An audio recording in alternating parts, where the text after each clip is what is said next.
My countrymen, no one can contemplate current conditions without finding much that is satisfying, and still more that is encouraging. Our own country is leading the world in the general readjustment to the results of the great conflict. Many of its burdens will bear heavily upon us for years, and the secondary and indirect effects we must expect to experience for some time.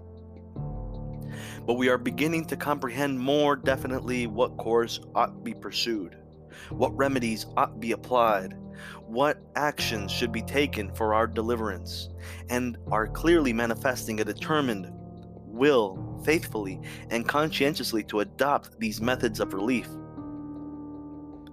Already we have sufficiently rearranged our domestic affairs so that confidence has returned, business has revived, and we appear to be entering an era of prosperity which is gradually reaching into every part of the nation.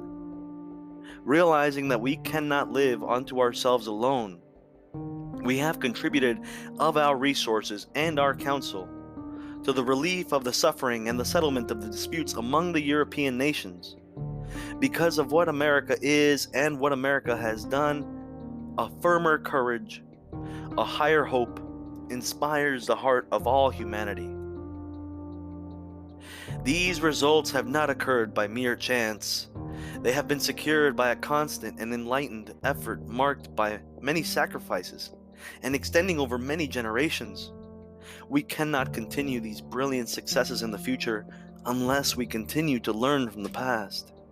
It is necessary to keep the former experiences of our country both at home and abroad continually before us if we are to have any science of government.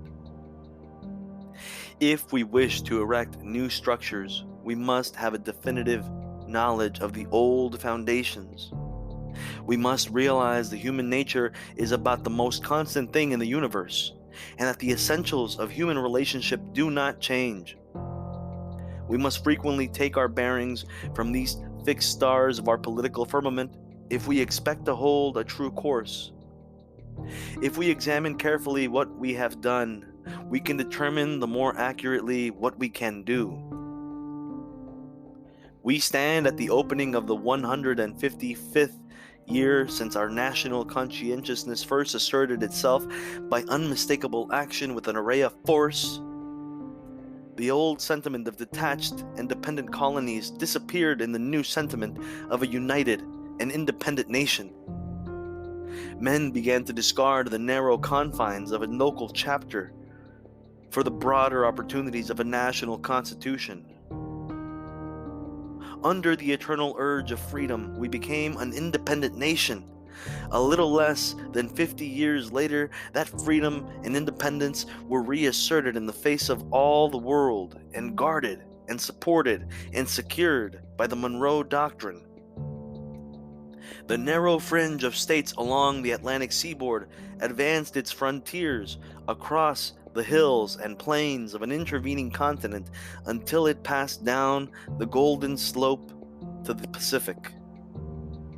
We made freedom a birthright. We extended our domain over distant islands in order to safeguard our own interests and accept the consequent obligation to bestow justice and liberty upon less favored peoples. In the defense of our own ideals and in the general cause of liberty, we entered the Great War.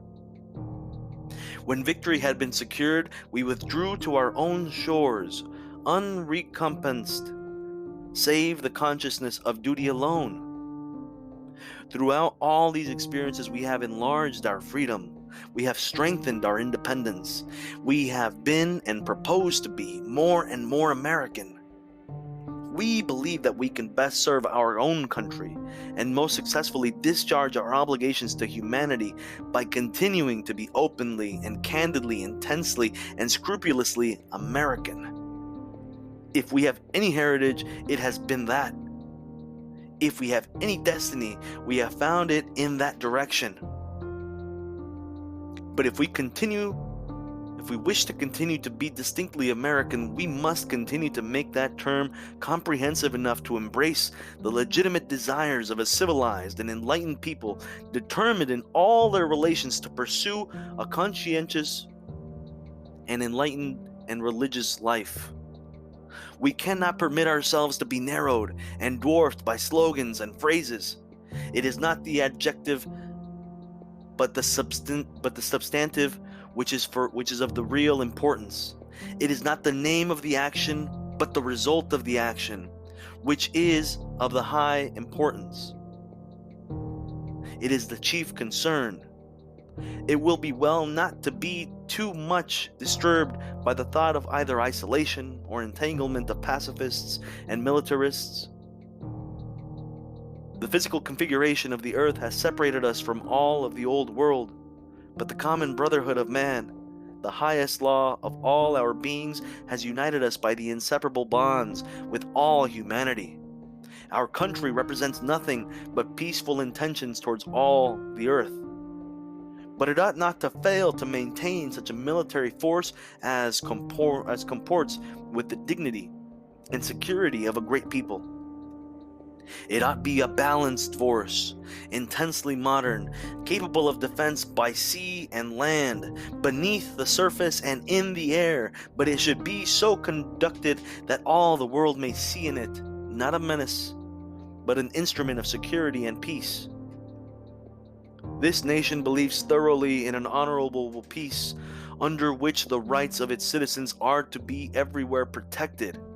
It has never been found that the necessary enjoyment of such a peace could be maintained only by a great and threatening array of arms. In common with other nations, it is now more determined than ever to promote peace throughout friendliness and goodwill, through mutual understandings and mutual forbearance. We have never practiced the policy of competitive armaments.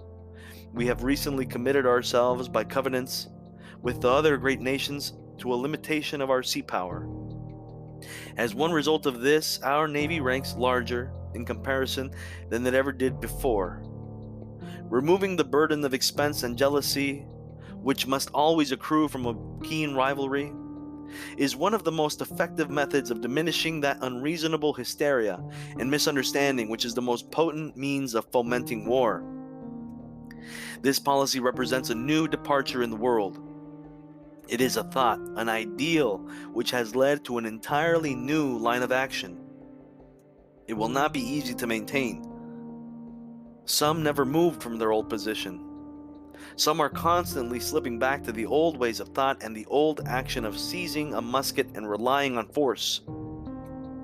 America has taken the lead in the new direction that leads America to continue to hold. If we expect others to rely on our fairness and justice, we must show that we rely on their fairness and their justice. If we are to judge by past experience, there is much to be hoped for in international relations from frequent conferences and consultations. We have before us the beneficial results of the Washington Conference and the various consultations recently held upon the European affairs, some of which were in response to our suggestions, and in some of which were active participants. Even the failures cannot be accounted useful and an immeasurable advance over threatened or actual warfare. For I am strongly in favor of a continuation of this policy, whenever conditions are such that there is even a promise that practical and favorable results might be secured. In conformity with the principle that a display of reason rather than a threat of force should be the determining factor in the intercourse amongst nations, we have long advocated the peaceful settlement of disputes by methods of arbitration and have negotiated many treaties to secure that result. The same considerations should lead to our adherence to the Permanent Court of International Justice, where great principles are involved, where great movements are underway which promise much of the welfare of humanity by reason of the very fact that many other nations have given such movements their actual support. We ought not to withhold our own sanction because of any small and inessential difference, but only upon the ground of the most important and compelling fundamental reasons. We cannot barter away our independence or our sovereignty, but we ought to engage in no refinements of logic, no sophistries, no subterfuges, to argue away the undoubted duty of this country by reason of the might of its numbers, the power of its resources, and its position of leadership in the world, actively and comprehensively to signify its approval and to bear its full share of the responsibility of a candid and disinterested attempt at the establishment of a tribunal for the administration of even-handed justice between nation and nation. The weight of our enormous influence must be cast upon the side of a reign, not of force, but of law and trial, not by battle, but by reason. We have never any wish to interfere in the political conditions of any other country. Especially are we determined not to become implicated in the political controversies of the old world. With a great deal of hesitation, we have responded to appeals for help to maintain order, protect life and property, and establish responsible government in some of the small countries in the Western Hemisphere. Our private citizens have advanced large sums of money to assist in the necessary financing and relief of the old world. We have not failed, nor shall we fail to respond whenever necessary to mitigate human suffering and assist in the rehabilitation of distressed nations. These too are requirements which must be met by reason of our vast powers and the place we hold in this world. Some of the best thought of mankind has long been seeking for a formula of permanent peace. Undoubtedly, the clarification of the principle of international law would be helpful, and the efforts of scholars to prepare such a work for adoption by the various nations should have our sympathy and support. Much may be hoped for from the earnest studies of those who advocate the outlawing of aggressive war. But all these plans and preparations, these treaties and covenants, will not of themselves be adequate. One of the greatest dangers to peace lies in the economic pressure to which people find themselves subjected. One of the most practical things to be done in the world is to seek arrangements under which such pressure may be removed, so that opportunity may be renewed and hope may be revived. There must be some assistance that effort and endeavor will be followed by success and prosperity.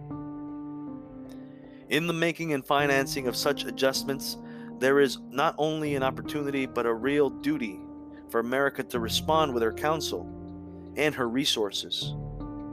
Conditions must be provided under which people can make a living and work out of their difficulties. But there is another element more important than all, without which there can be the slightest hope of permanent peace. The element lies in the heart of humanity. Unless the desire for peace be cherished there, unless this fundamental and only natural source of brotherly love be cultivated to its highest degree, all artificial efforts will be in vain. Peace will come when there is realization that only under a reign of law, based on righteousness and supported by the religious conviction of the brotherhood of man, can there be any hope of a complete and satisfying life. Parchment will fail.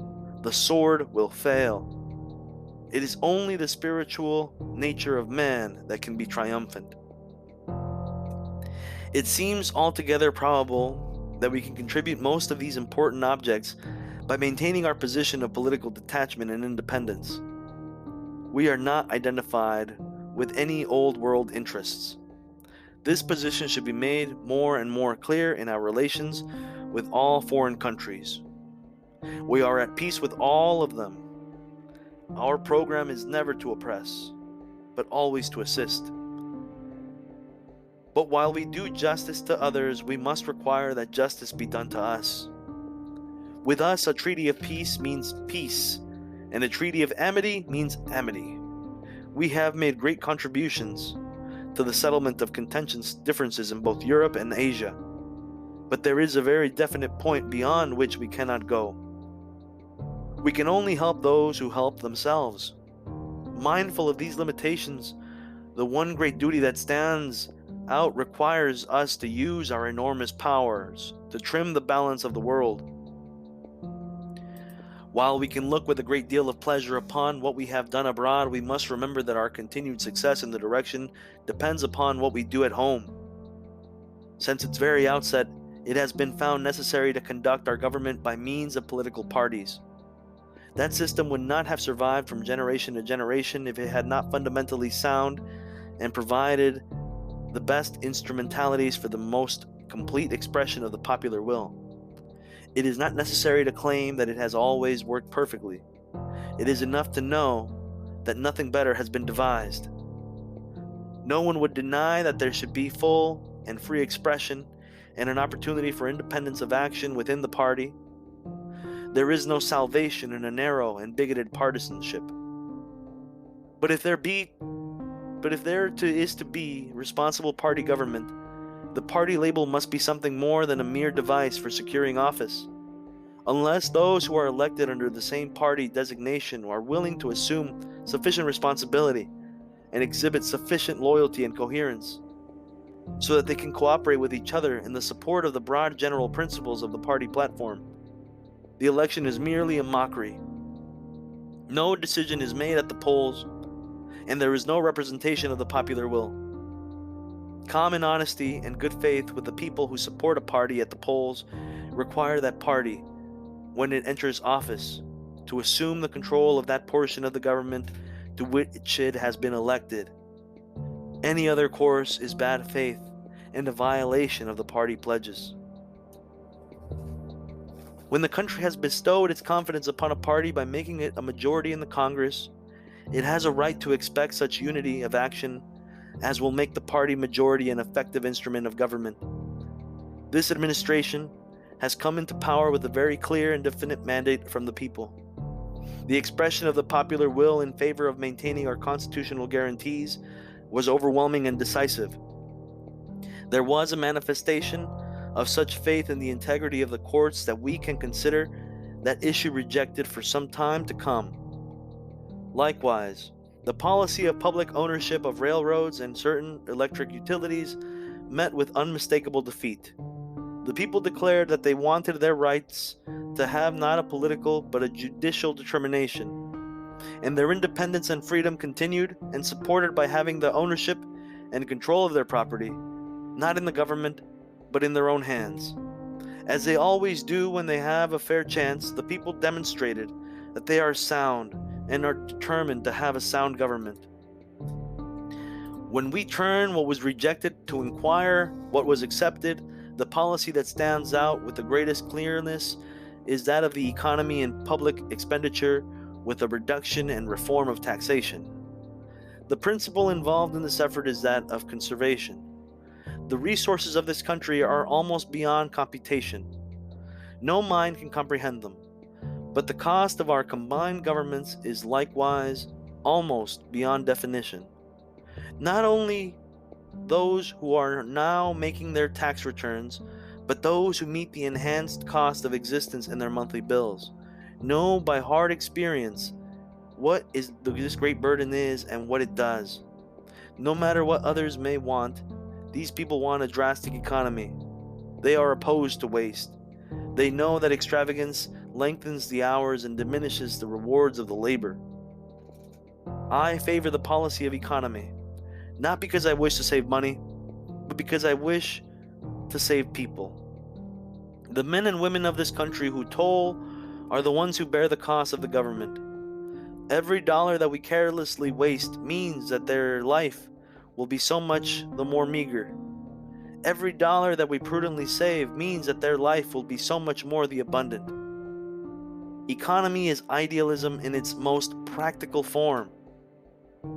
If extravagance were not reflected in taxation, and through taxation both directly and indirectly injuriously affecting the people, it would not be of so much consequence.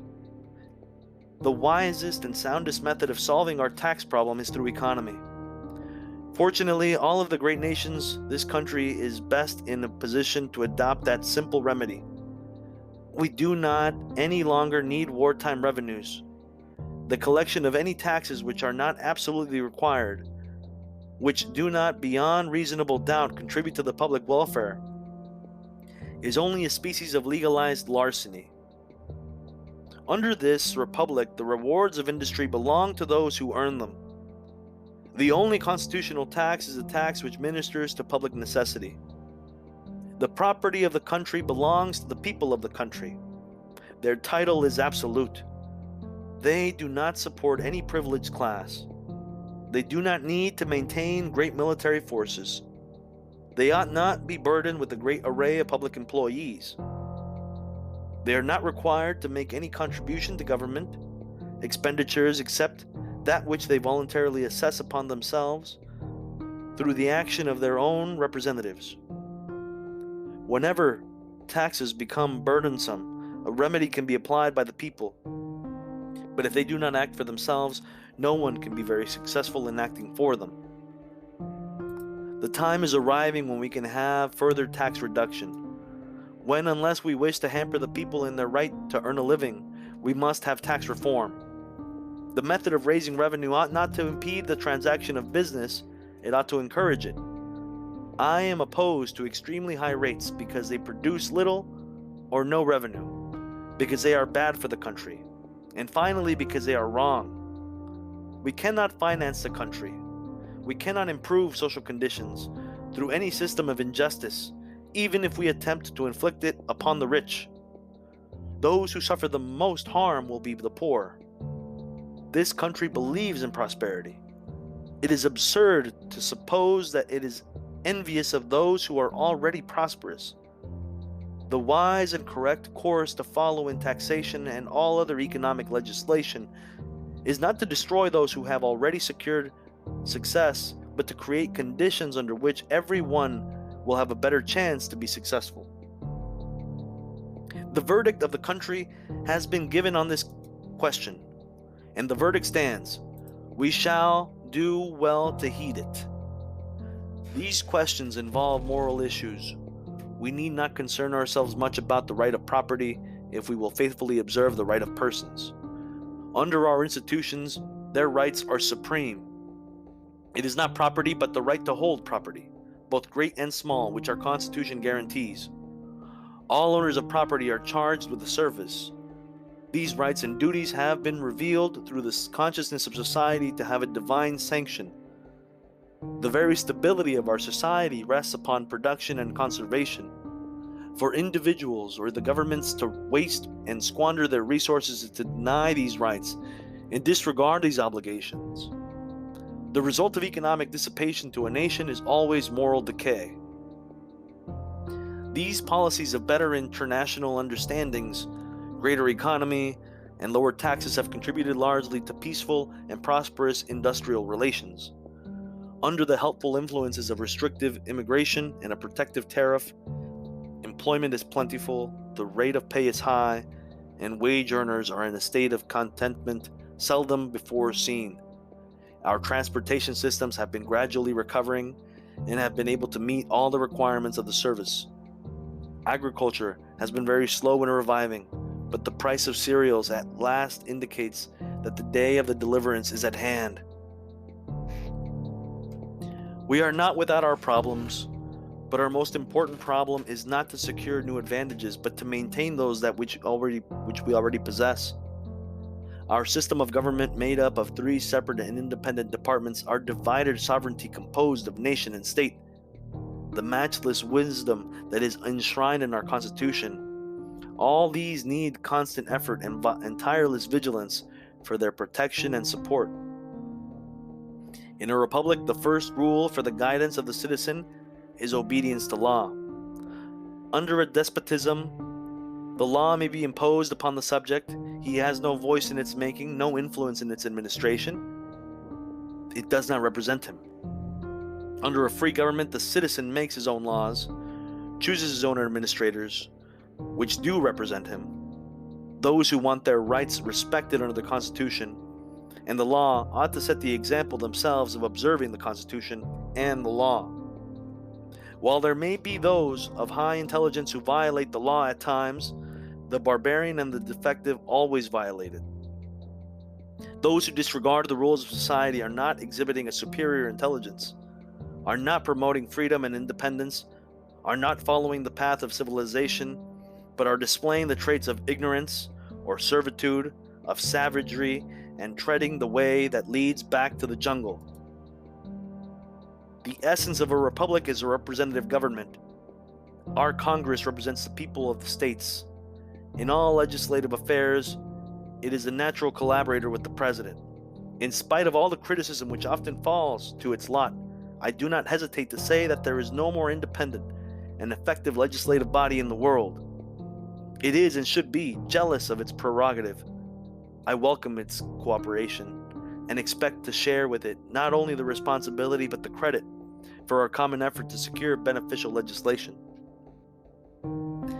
These are some of the principles which America represents. We have not by any means put them into practice fully, but we have strongly signaled and signified our belief in them. The encouraging feature of our country is not that it has reached its destination, but that it has overwhelmingly expressed its determination to proceed in that direction. It is true that we could, with profit, be less sectional and more national in our thought. It would be well if we could replace much that is only a false and ignorant prejudice with a true and enlightened pride of race. But the last election showed that appeals to class and nationality had little effect. We were all found loyal to a common citizenship. The fundamental precept of liberty is tolerance. We cannot permit any inquisition either within or without the law, or apply any religious test to the holding of office. The mind of America must be free forever. It is in such contemplations, my fellow countrymen, which are not exhaustive but only representative, that I find ample warrant for satisfaction and encouragement. We should not let that much that is to do obscure the much which has been done. The past and present show faith and hope and courage are fully justified.